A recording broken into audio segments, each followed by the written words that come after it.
I have not been a pride for my family ever. It is not that they didn't love me or anything, but the problem was that I couldn't tell what they actually felt about me. As everyone says, that eyes and face speak more than mouth can. My problem was that I had to rely on what the mouth said or how the mouth said it. I couldn't see what their facial expressions were like. Congenital glaucoma. Took it all from me.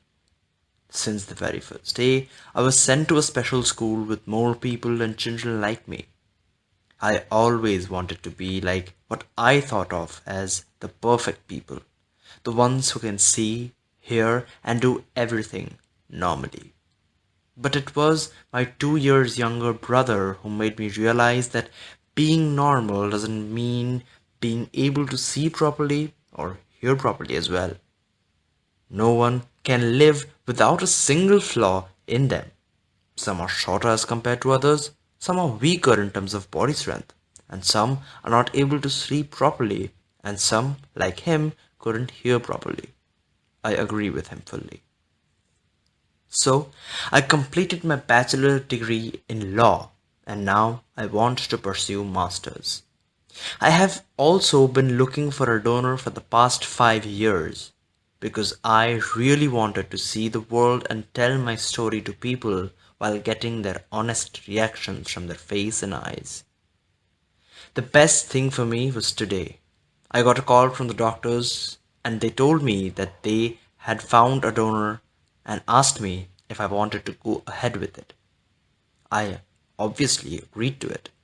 The best part of it all was that I would actually get to see my doctor. His voice sounded really deep and also honest. The 3 months were just me imagining about what all I would be able to see. It was the day of the operation. I had my family members waiting outside and hoping for me to get good eyes and for them to see their daughters in what they thought as flawless. I felt the touch of my family members go as I entered through the door. Then I felt a very familiar hand. Sunil, I said as I recognized the touch. My doctor was already present and ready for my operation. Oh, you are just too good at feeling the touches, Sunil said, with what sounded like a wide smile on his face. Then they started operating on me. After a few hours, when I regained my conscience, they asked me to open my eyes. And the first person I saw was Sunil, a dashing, what seemed like a 25-year-old boy, with very deep eyes, a trimmed beard, and a rather good-looking nose supporting quite a fat pair of spectacles.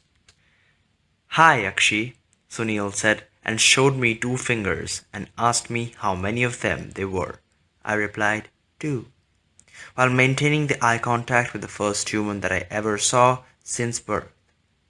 He then asked me to blink my eyes a few times. After that, they showed me a few objects and told me what they were and took a short test post. I did quite well. Even during all this, I kept looking at Sunil. I really understood what love at first sight actually meant. For me, it was quite literal. He smiled at me broadly before they took me to my family. And also to clear this up, I wrote this story initially with braille writing and later converted it to letters which I had learned recently. I still see Sunil's bright face sometimes when I see him riding on his bike with his wife just beside our house. Even though my love at first sight was never successful, but I understood the feeling of it.